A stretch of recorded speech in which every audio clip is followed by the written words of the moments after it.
Good evening बच्चों, क्या हालचाल? मजे में? अगस्त खत्म, कोर्स भी लगभग सबका खत्म। जहां पढ़े जैसे पढ़े, टीचर्स ने अपना कोर्स पूरा करवा दिया। टीचर्स ने करवा दिया, हमने किया नहीं किया, घर पे बैठ के पढ़े हैं, जैसे पढ़े वैसे पढ़े। कुछ छूटा तो छूटा, कभी घर पे काम आ गया, कभी कुछ आ गया, कभी कुछ आ गया। इंस्टीट्यूट्स की वजह से, कोचिंग की तरफ से सारा कोर्स हो चुका। अब बचे हैं 2 महीने अगस्त खत्म होने के बाद, कि साहब 2 महीने बाद मेरे एग्जाम है। अब टेंशन स्टार्ट हो गई। स्टार्ट ये हो गई साहब, 2 महीने बाद एग्जाम है, कैसे कंप्लीट करें कोर्स, कैसे नहीं करें। तो एक छोटा सा जो मेरे को लगता है मुझे कुछ आपको बताने लायक है, वो चीज़ें मैं आपको बताने के लिए आज आया हूँ। ठीक है जी, चलो जी। कुछ बातें हैं, कुछ बच्चों ने मुझसे क्वेश्चंस पूछे हैं, उनके रिप्लाई भी करने हैं, कुछ टाइम टेबल भी डिस्कस करना है, कुछ चीज़ें मुझे इसमें डिस्कस करनी है। तो प्लीज़ प्लीज़ ये वीडियो पूरी देखें, सभी बच्चों के लिए। Got it? चलो सर, पहला क्वेश्चन, सर नवंबर में एग्जाम होंगे क्या? अभी भी बच्चों के मन में है सर नवंबर में एग्जाम होंगे क्या? तो बच्चों सुनो, एग्जाम होंगे, अब नहीं पोस्टपोन होंगे किसी भी कंडीशन में। चाहे रोज के 1.5 लाख कोरोना केसेस आ जाएं, डजंट मैटर।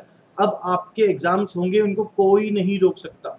सर इतनी श्योरिटी? हाँ जी। जब आईआईटी जेई जिसमें लाखों लोग, लाखों स्टूडेंट्स, करोड़ों स्टूडेंट्स के पेरेंट्स साथ में देकर एग्जाम देकर आते हैं, तो जब उनके एग्जाम्स होंगे तो ये मानो उसके बाद कोई भी एग्जाम पोस्टपोन नहीं होगा। वो सीए का नहीं, व्हाटएवर जो भी एग्जाम होंगे सबके सब होंगे, ऑन टाइम होंगे। ठीक है जी। तो पहली बात मन से निकाल दो कि कोई चांसेस हैं कि नवंबर में एग्जाम पोस्टपोन होंगे, कोई चांस नहीं है। आपके दोस्तों ने, किसी ने भी आपको थोड़ी सी सांत्वना दी, मेरी थोड़ी पढ़ाई कम हुई है, कोर्स नहीं हुआ, व्हाटएवर रीजन, कोई भी रीजन हुआ हो कि सर क्या पता मेरे नवंबर के एग्जाम पोस्टपोन हो जाए। अब नहीं होंगे बॉस, अब एग्जाम नहीं होंगे पोस्टपोन। आपके एग्जाम नवंबर 20 में होंगे, प्रॉपर सिस्टमेटिक तरीके से होंगे, उसी तरीके से पेपर्स आएंगे, उसी तरीके से हमें एग्जाम देना है, सब कुछ उसी तरीके से हमें करना पड़ेगा। ठीक है जी। तो मतलब पहली बात, नवंबर में एग्जाम होंगे, नवंबर में एग्जाम होंगे। अब दिक्कत स्टार्ट ये हो गई कि सर मई वाले बच्चों ने मई में एग्जाम दिए नहीं, नवंबर वाले बच्चे पहली बार एग्जाम देंगे, तो सर मई वाले बच्चों को हम कैसे compete कर पाएंगे? तो बच्चा टेंशन की बात नहीं, मस्त है। ये बात मैं नवंबर वालों के बोल रहा हूँ, बहुत बेनिफिशियल चीज़ है। मई वालों से अच्छी प्रिपरेशन है आपकी, टेंशन मत लो। मैंने खुद बच्चों से बात करी है, उन्होंने खुद मोटिवेट किया है। बट ठीक है, स्टूडेंट्स हैं, 70 से 80% बच्चों ने, जब उनके एग्जाम पोस्टपोन हुए उसके बाद उनका मन ही नहीं कर रहा पढ़ाई करने में। तो ये टेंशन निकाल दो कि हम मई वाले बच्चों से पीछे रह जाएंगे, कोई पीछे नहीं रहोगे, उनके बराबर आपको आता रहेगा जब आप एग्जाम दोगे। मई वाले बच्चे बेटा पढ़ो पढ़ो पढ़ो, ये नवंबर वाले आगे निकल जाएंगे, तो इस हिसाब से हमें पढ़ाई करनी है। तो सब इस टेंशन में मत रहना। कुछ बच्चों ने बोला सही, मई वाले तो पूरे 1 साल हो गया उनको पढ़ते हुए। बेटा किसने बोला 1 साल हो गया? 1 साल बाद एग्जाम हो रहे हैं, 1 साल उन्होंने पढ़ाई नहीं करी। ये बात एकदम प्रैक्टिकल है। आज पोस्टपोन्ड हुए, अब पोस्टपोन्ड हुए, अब पोस्टपोन्ड हुए, तो सब तकलीफ ही तकलीफ रहेगी। तो सब दूसरे क्वेश्चन का मैंने रिप्लाई कर दिया कि मई वाले बच्चे हमसे अच्छा परफॉर्म करेंगे। नहीं सर, कोई अच्छा परफॉर्म नहीं करेंगे। जैसा आप परफॉर्म करोगे, जैसी आपकी तैयारी है, वैसे मई वाले बच्चों की तैयारी शायद उनसे अच्छी है, अगर आपने सीरियसली क्लासेस ली है तो। चलो जी, दूसरी बात क्लियर हो गई। अब तीसरी बात, सर पेपर कैसा आएगा? तो बॉस कोई डेफिनेशन नहीं है, सिंपल है, पेपर कैसा भी आ सकता है, कोई एक पैटर्न नहीं है। कुछ स्टूडेंट्स, सर पेपर इजी आ सकता है क्या? कुछ बच्चे सर हार्ड आएगा क्या? ना तो हार्ड आएगा ना इजी आएगा। पेपर जैसा पहले आता था वैसा ही अब आएगा, वैसे ही चेकिंग होगी, सब कुछ वैसी होगी। ठीक है, कितना परसेंट बच्चों को पास करेंगे, ज़्यादा को करेंगे, कम करेंगे, सर जो लिखेगा वो पास होगा, जो नहीं लिखेगा वो पास नहीं होगा, खत्म बात। ठीक है जी। तो इस चीज़ के लिए ध्यान रखिए कि एग्जाम कैसा आएगा, पेपर कैसा आएगा, कुछ चेंज होगा नहीं। सर पेपर तो बन चुके हैं, हाँ सही में बन चुके। आपके लिए कोई नवंबर पे एग्जाम है तो अक्टूबर में पेपर नहीं बनते हैं, पेपर बन चुके हैं, वो पड़े किसी पेटी के अंदर, आपको उनको देना है खाली। ठीक है ना? तो उस चीज़ की टेंशन छोड़ दो, पेपर आएगा, हमको पढ़ाई करनी है, बस खत्म बात। अब सर सबसे बड़ा मेन क्वेश्चन, सर जब क्लासेस चल रही थी, हम क्लास में जाते थे तब पढ़ाई होती थी, ये कोरोना आ गया, 1 महीना बीच में ख़राब हो गया उस वक्त, उसके बाद घर पे पढ़ाइयाँ हुई हैं, कभी मम्मी को काम आ गया, कभी पापा को काम आ गया, कभी मेरा मन नहीं हुआ, कभी फंक्शन हो गया, तो खूब क्लासेस छोड़ी, रिकॉर्डिंग भेज रहे हो आप उनके भरोसे, वैसे जैसे जैसे करके हमने कुछ क्लासेस ली, कुछ क्लासेस नहीं ली। अब क्या करें सर? कुछ नहीं, पढ़ाई करो, जो हो गया वो भूल जाओ। 2 महीने हैं, मोर देन सफिशिएंट है। पढ़ोगे तो पास होगे, शानदार मार्क्स आएंगे। कंडीशन है 2 महीने अपने वो दे दो जो 12th में आप लास्ट के 2 महीने दिया करते थे। एक ही बात बोलती, 12th में जिस शिद्दत से, जिस मेहनत से पढ़ाई करते थे ना, लास्ट के 2 महीने वो पढ़ाई कर लो। मेरी गारंटी है आप जितना डिजर्व करते हो, जितने मार्क्स आप दो, मैं पास या मेरिट की बात नहीं कर रहा, जितने मार्क्स आप डिजर्व करते हो उतने मार्क्स आपके आ जाएंगे। ठीक है, नियत से पढ़ोगे तो। ठीक है साहब, अब बात ये है कि सर 2 महीने में कोर्स कैसे कंप्लीट करें? सर हमारे यहाँ 2 तरह के स्टूडेंट्स हैं। एक जो पास होना चाहते हैं, एक वो जो गुड मार्क्स लाने चाहते हैं। गुड मार्क्स का मतलब सब मेरिट चाहिए अपने को, वो बुराई भी नहीं है, चाहिए भी। सब इतनी मेहनत करी है, 12th तक 94-95% मार्क्स आए हैं, तो सब अब भी मेरिट चाहिए। तो सर इनको तो बहुत सिंपल फंडा है, पास होना बहुत सिंपल है। करना क्या है, 1 दिन 2 दिन दो, या आपने जिन टीचर्स से पढ़ाई करी है उनसे कंसल्ट करो, और शायद मैं भी, आप बोलोगे तो मैं वीडियो डाल दूंगा आपको, मेरे बच्चों को तो मैं बताऊंगा ही बताऊंगा। ठीक है जी, कोर्स को 60% कर दो, सीधा सा सिंपल सा फंडा है। कोर्स को 60% कर दो, या फिर हम सर थोड़े वहमी है, नहीं सर 60% तो कैसे करते हैं, लो साहब 70% कर दो कोर्स को। सिंपल सा फंडा है, 70% कोर्स को कर दो, जिसमें से 90% पेपर आता है। खत्म बात, कोई बड़ी बात नहीं है, बहुत इजी है बॉस, बहुत इजी है।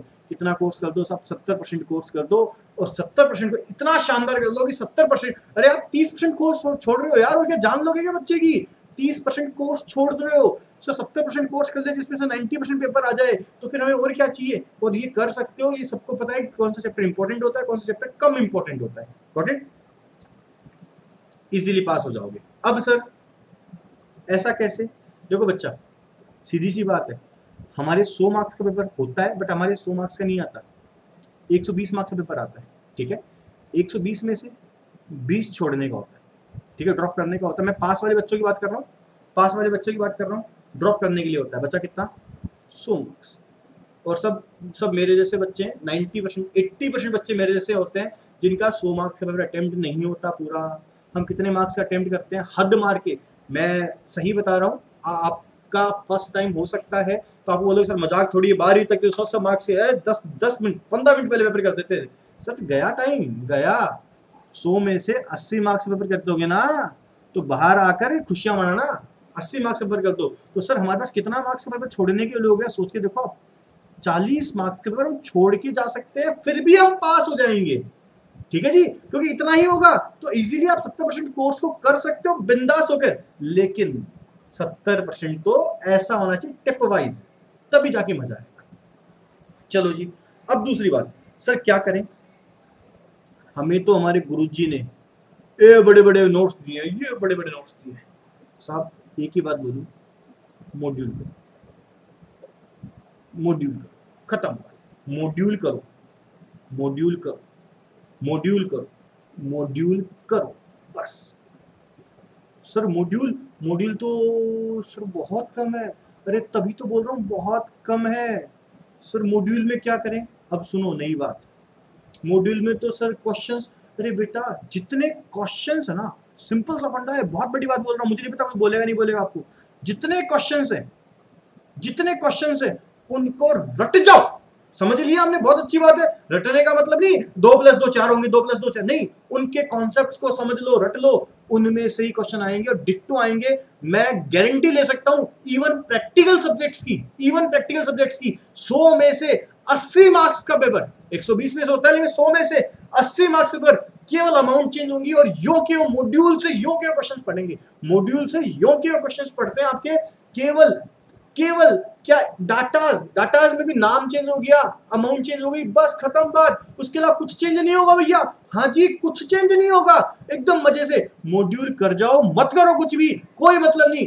गुरुजी ने कोई नोट्स दिए हैं नहीं दिए, हाँ आपके पास टाइम है, प्रैक्टिस करो, बहुत अच्छी बात है, बहुत जरूरी भी है। लेकिन अगर मैंने आज तक पढ़ाई नहीं करी, मैं उन बच्चों के लिए बोल रहा हूँ, या बच्चों को साहब पास होना है साहब, मेरे को तो 800 में से 400 लाने हैं, 800 में 400 लाने हैं, तो प्रैक्टिकल सब्जेक्ट्स के लिए तो रामबाण है। आराम से मॉड्यूल खोलो, एक चैप्टर को 5 बार करो, 5 क्वेश्चन, 8 क्वेश्चन, 10 क्वेश्चन एक मॉड्यूल के एक चैप्टर में मिलते हैं। 4 बार करोगे इतने में याद हो जाएंगे, कॉन्सेप्ट तक याद हो जाएंगे बॉस। लेकिन वहां लालच मत करना, वहां खुद से बदमाशी मत करना कि ठीक है आधा क्वेश्चन कर लिया, आधा तो हो ही जाएगा, या फिर रफ में दो ये लिख लिया, अमाउंट लिख लिया, अमाउंट लिख लिया, अमाउंट लिख लिया, टोटल हो गया, ओह ये पॉइंट नहीं आया, देख लिया, चलो ठीक हो गया। नहीं साहब, उसको तो परफेक्ट करना, मॉड्यूल के क्वेश्चंस को परफेक्ट, मतलब परफेक्ट होता है, कोई लालच नहीं इस चीज का। ठीक है जी, ये हुई पास वाले बच्चों की। सब गुड मार्क्स वाले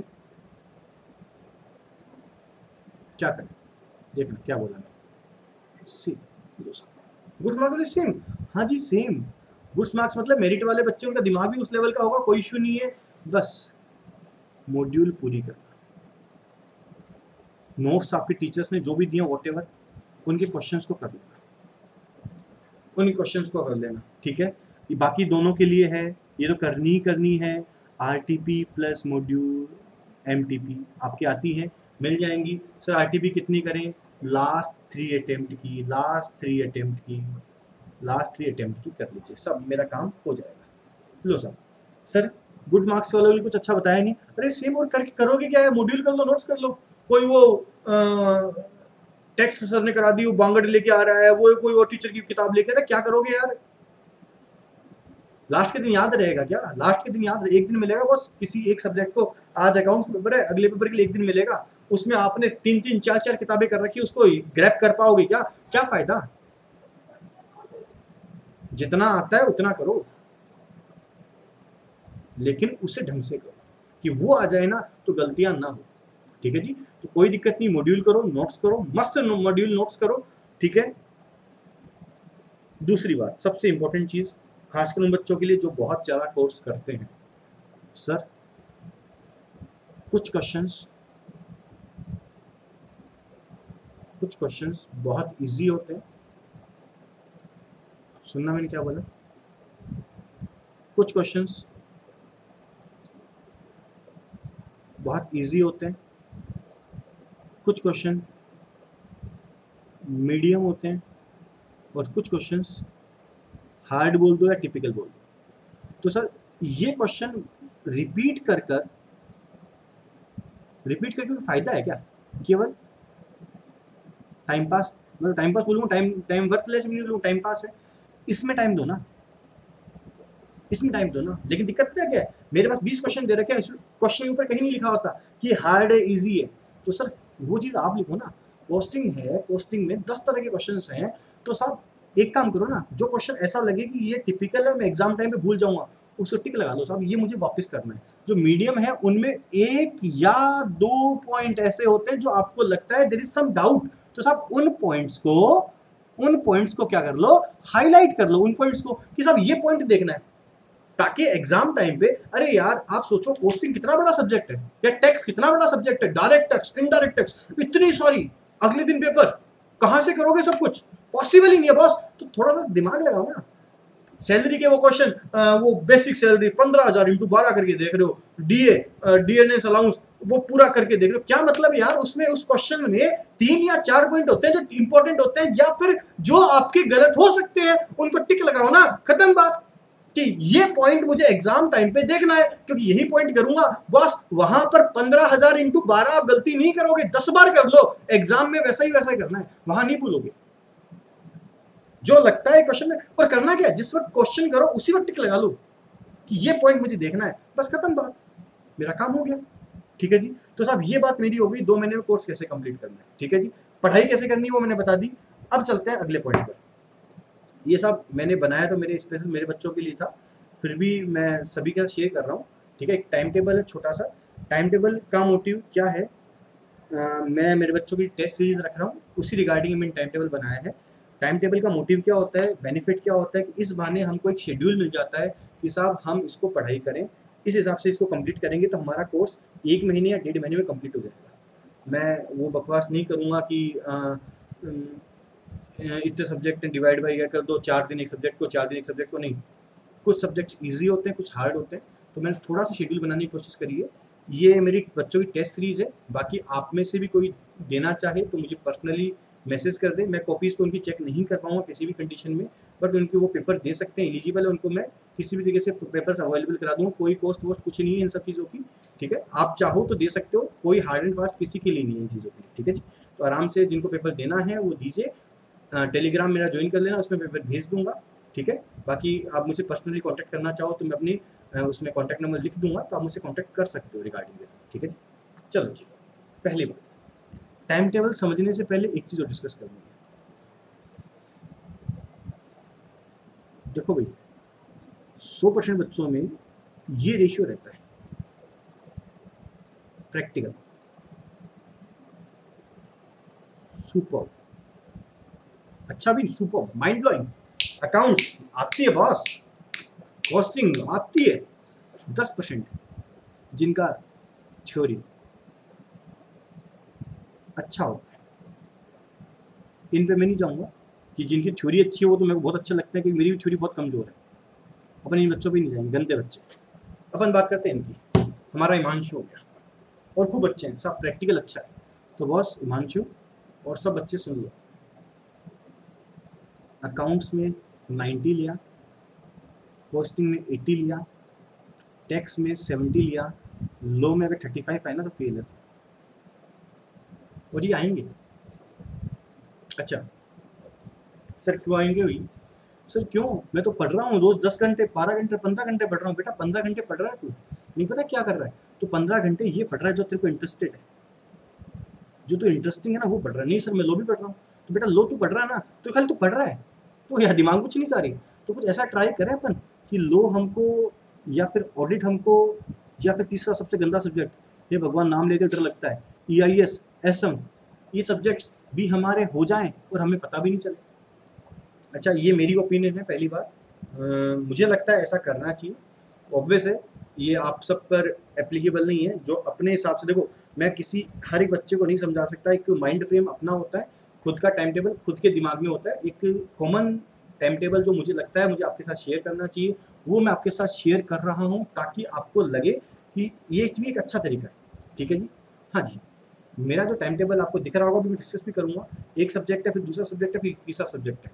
अब तीसरा सब्जेक्ट जब लो का आया तो दिक्कत पता है क्या हुई, कि मैं सुबह से शाम तक लो पढ़ रहा हूँ प्रैक्टिकली साहब, लो मेरी नहीं हो सकती सुबह से शाम। तो एक छोटा सा काम करना है, ये बात सभी के लिए एप्लीकेबल है जिनकी थ्योरी थोड़ी सी कमज़ोर है। टाइम टेबल चलता रहेगा रोज़, चाहे आपका टेस्ट हो या ना हो, फिक्स कर लीजिए रोज़ आपका आपका टेस्ट हो या नहीं हो, टेस्ट है, टेस्ट की तैयारी करनी है, सब अच्छी बात है बेटा। सुन लो जालान, सारे के सारे बच्चे सुन लो, जो भी जालान के लिए नहीं, मतलब जो भी बच्चा सुनना चाहे, मेरी क्लास वाले बच्चों के लिए स्पेसिफिकली ये चीज़ मैं बोल रहा हूँ, आराम से, बाकी सबके लिए भी है, और ये चीज़ बहुत जेन्युइन है।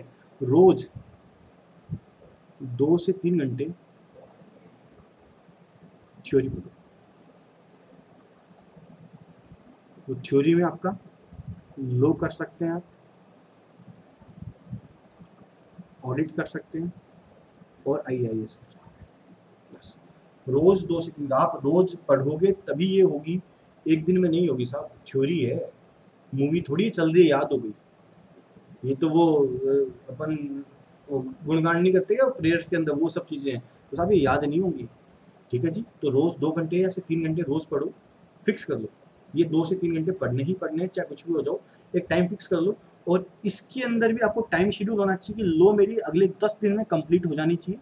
आज का 1 चैप्टर करूँगा या 2 चैप्टर करूँगा, ठीक है जी। अब सर हमारे विपिन साहब की दिक्कत है, सर बड़ी दिक्कत है।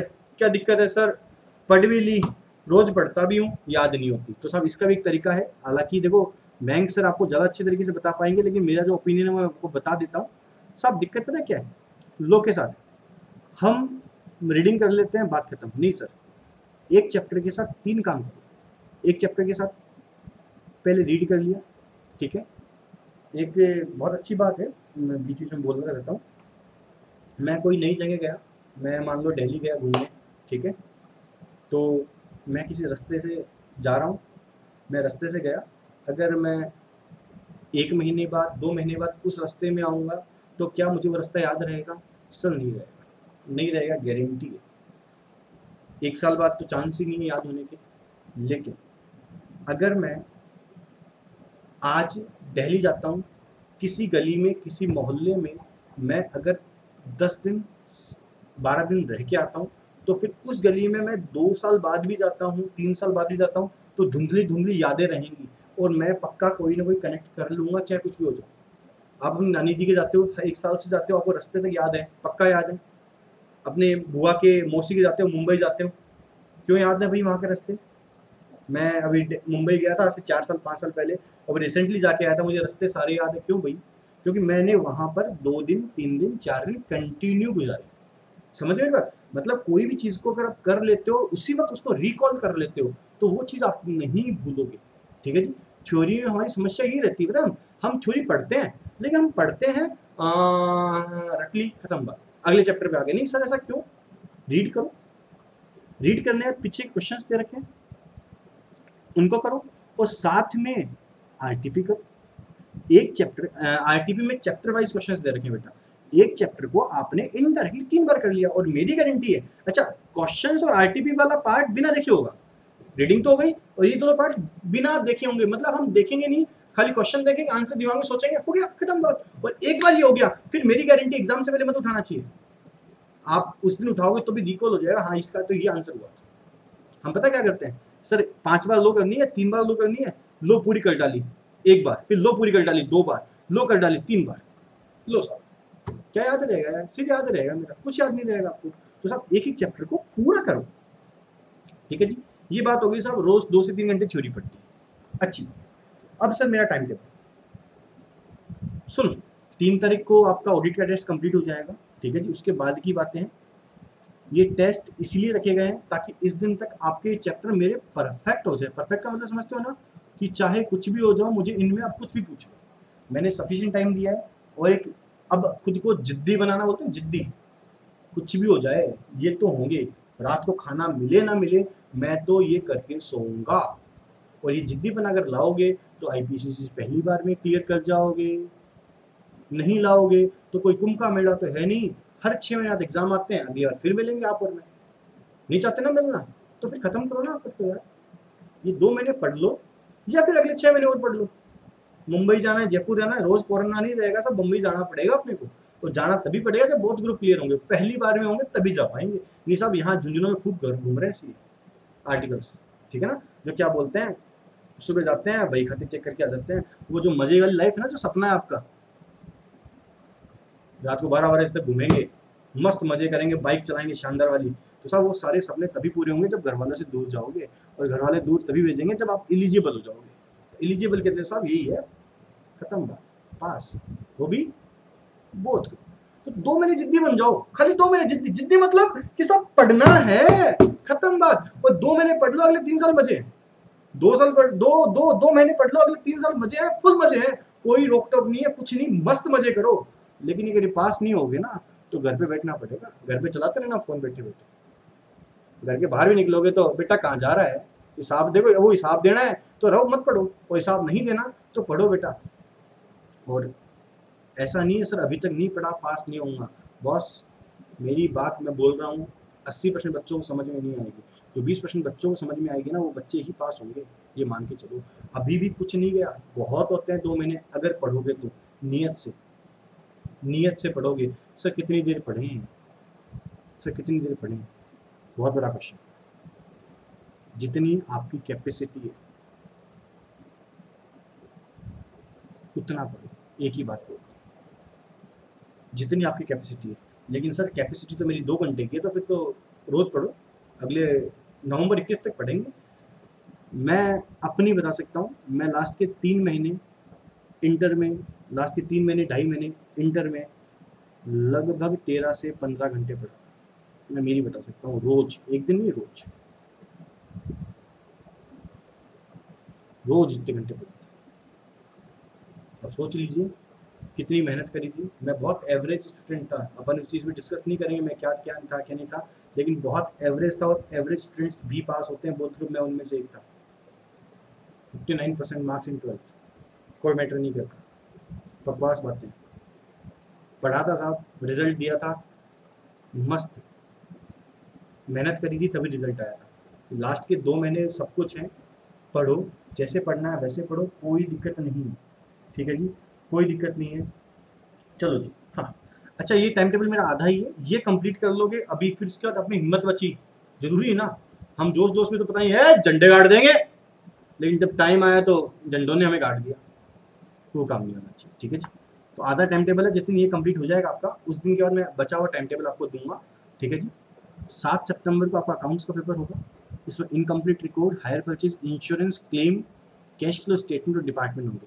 ठीक है जी, मैं साथ में इंपॉर्टेंट चैप्टर्स भी डिस्कस करूंगा आपसे। ठीक है, 10 सितंबर को अकाउंट्स का ही होगा, इसमें बोल सकता हूँ रिमेनिंग चैप्टर्स आएंगे। रिमेनिंग चैप्टर्स मतलब एक डिबेंचर चैप्टर मैं लिखना भूल गया शायद, तो डिबेंचर भी यहाँ पर कवर हो जाएगा। सर इंपॉर्टेंट क्या है, अकाउंट्स का कोर्स तो इतना छोटा है कि 100 मार्क्स का पेपर आएगा ना, 100 का बोलते हो 120 मार्क्स का पेपर आएगा, तो हर चैप्टर में से क्वेश्चन आएगा। अगर मैं बोलना चाहूँगी सर कोई सा इंपॉर्टेंट नहीं है, तो ये वाला चैप्टर इंपॉर्टेंट नहीं है। फाइनेंशियल स्टेटमेंट का चैप्टर है पहला जिसे बैलेंस शीट पेंडल बनानी है, वो इंपॉर्टेंट नहीं है, उसके बाद सब इंपॉर्टेंट है बस। ठीक है जी, हाँ जी, अब चलते इनमें। तेरा सबसे गंदा सब्जेक्ट सर फर्स्ट ग्रुप में फेल करा देगा, बचा लो। तो सर बचाने के लिए तो हैं हम।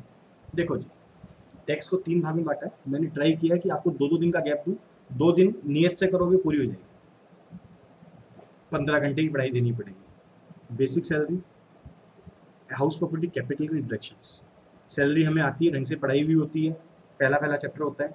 हाउस प्रॉपर्टी दिक्कत यहाँ आती है, तो सर दिक्कत नहीं, सीधा से पढ़ना है, आराम से करो, मॉड्यूलर क्वेश्चंस कर लो, काम हो जाएगा बस। लेकिन थ्योरी साथ में दिमाग में होनी चाहिए। डिडक्शंस ज़रूरी है, किसी भी क्वेश्चन में आ सकती है। ठीक है जी, ये करने पड़ेंगे।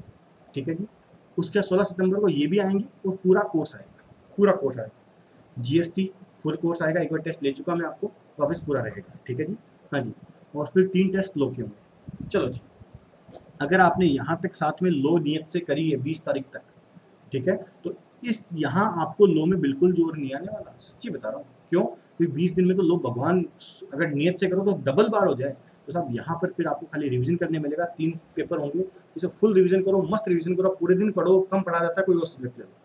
ठीक है जी, और उसका 3 अक्टूबर को मैंने फुल सिलेबस एडवांस अकाउंट्स का लिया।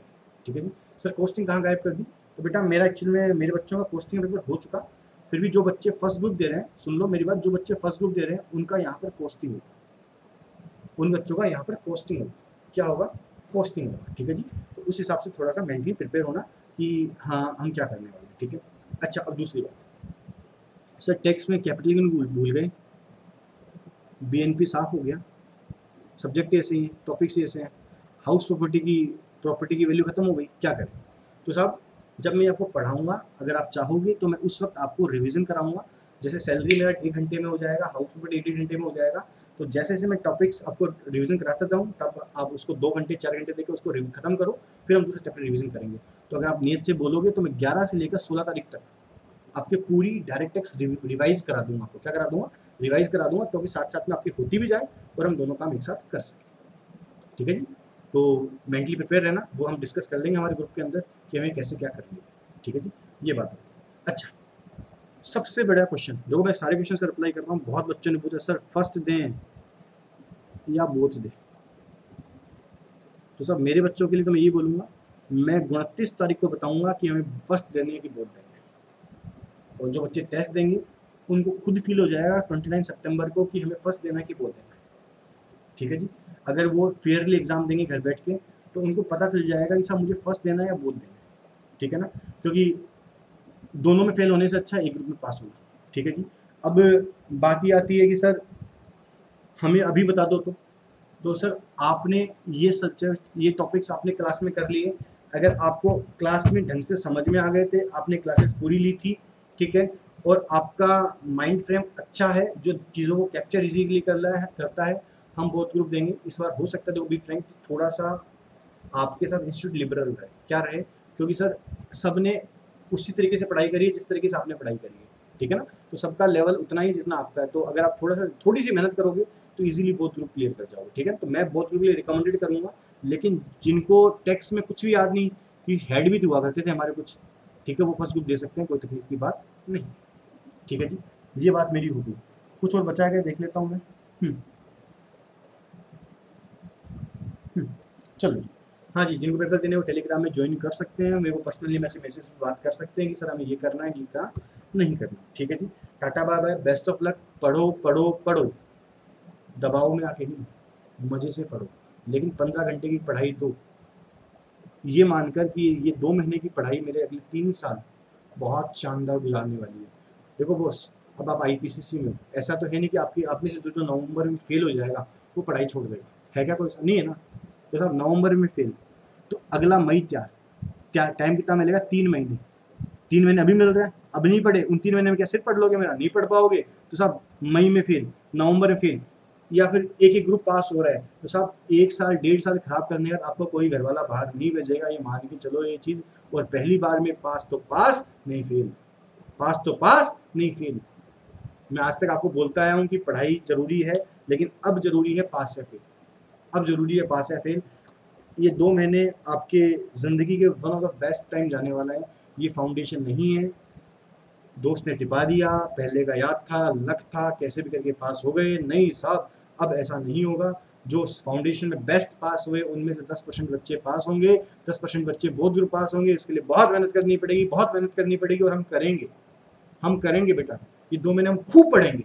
ये शायद ये 2 महीने मेरे को आज भी याद है, मैंने पीसीसी की जो पढ़ाई करी थी, शायद फाइनल लेवल पे उतनी पढ़ाई नहीं करी, क्योंकि सब पीसीसी लेवल पे मेच्योरिटी नहीं थी, फिर भी मैंने पढ़ाई की। आज भी याद है वो टाइम कैसे गया था मेरा, वो टाइम बेस्ट टाइम होता है। हम पढ़ेंगे साहब, और इतना शानदार पढ़ेंगे कि जब पेपर दे के आएंगे ना, तो साहब इतने खुश होंगे कि साहब ऐसा पेपर गया जिसकी हद नहीं है, सब आता होगा हमको, सब आता होगा। चलो हो जाओ बेटा, इतना ही बोलूँगा। टाटा bye bye, best of luck, best of luck, best of luck, enjoy. 2 महीने खूब पढ़ना है बेटा अपने को, ठीक है जी। फिर भी अगर कुछ भी नहीं दिक्कत हो, कोई भी दिक्कत हो, मुझसे आप बात करो, कोई दिक्कत नहीं, मैं आपके सारे डाउट्स क्लियर करूंगा। कोई टॉपिक आपको अभी तक समझ में नहीं आया, कोई टॉपिक हमें वापस पढ़ना है, व्हाटएवर, मैं आपकी हर तरीके से हेल्प करूँ। ओके बाय बाय, ठीक है जी, खत्म करते हैं ना।